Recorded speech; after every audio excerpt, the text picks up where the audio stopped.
Bonjour à toi, futur investisseur. Aujourd'hui, dans ce journal de bord, je vais te dire combien de dividendes j'ai perçus au mois de mars 2023. Attention, cette fois-ci, j'ai reçu des dividendes de 3 entreprises. Reste bien jusqu'à la fin pour savoir quelle somme j'ai reçue.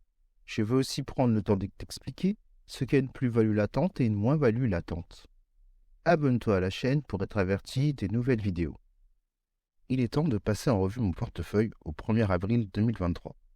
Le montant total investi depuis 2019 est de 3 762 euros. La valeur de mes titres s'élève-t-elle à 4 958,52 euros. Le solde disponible sur mon PEA est de 8,83 euros, ce qui représente un capital global de 4 967,35 euros. Je suis toujours en plus-value latente de 1 205 euros. Dans ma dernière vidéo, le bilan de février 2023, qui est disponible en lien dans la description, j'avais une plus-value latente de 1 483 euros. Avec cette donnée, je constate une moins-value latente entre février et mars de 282 euros. C'est normal, avant le mois de février, il n'y avait pas de point de comparaison.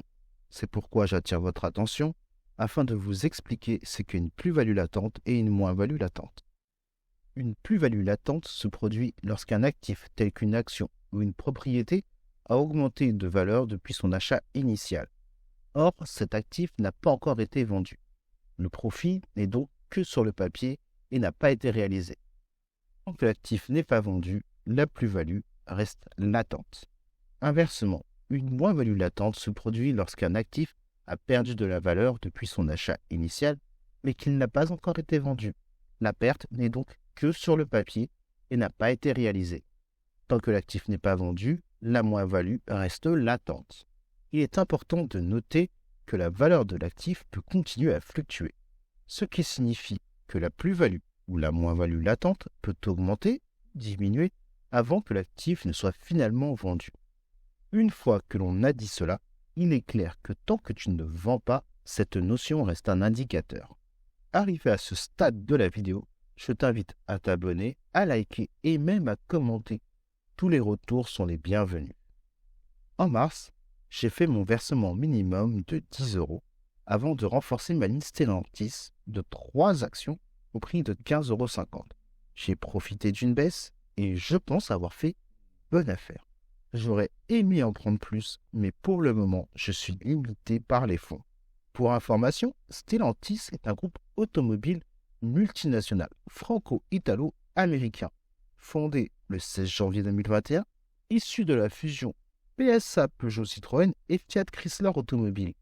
Le groupe propose plusieurs marques telles que Opel, Alfa Romeo, Dodge, Jeep, Maserati et bien d'autres. Maintenant, passons au vrai sujet. Quelles sont les entreprises qui m'ont versé des dividendes? En l'ordre des versements, il y a Euronav, une entreprise belge spécialisée dans le transport maritime de pétrole brut et de produits pétroliers. Elle verse un dividende trimestriel brut de 0,028 euros par action. À ce jour, je détiens 25 actions.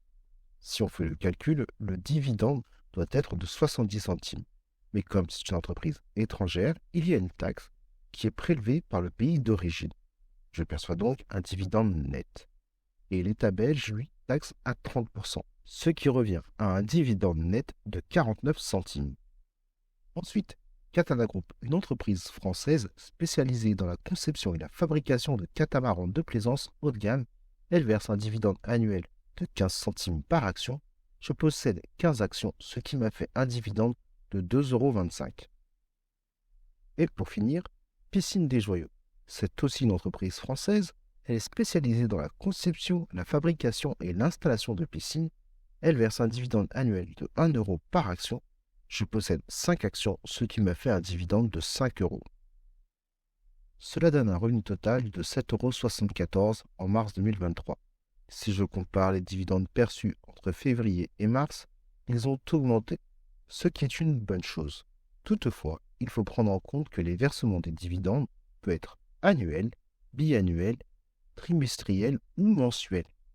En France, il n'y a pas d'entreprise qui verse de dividendes mensuels.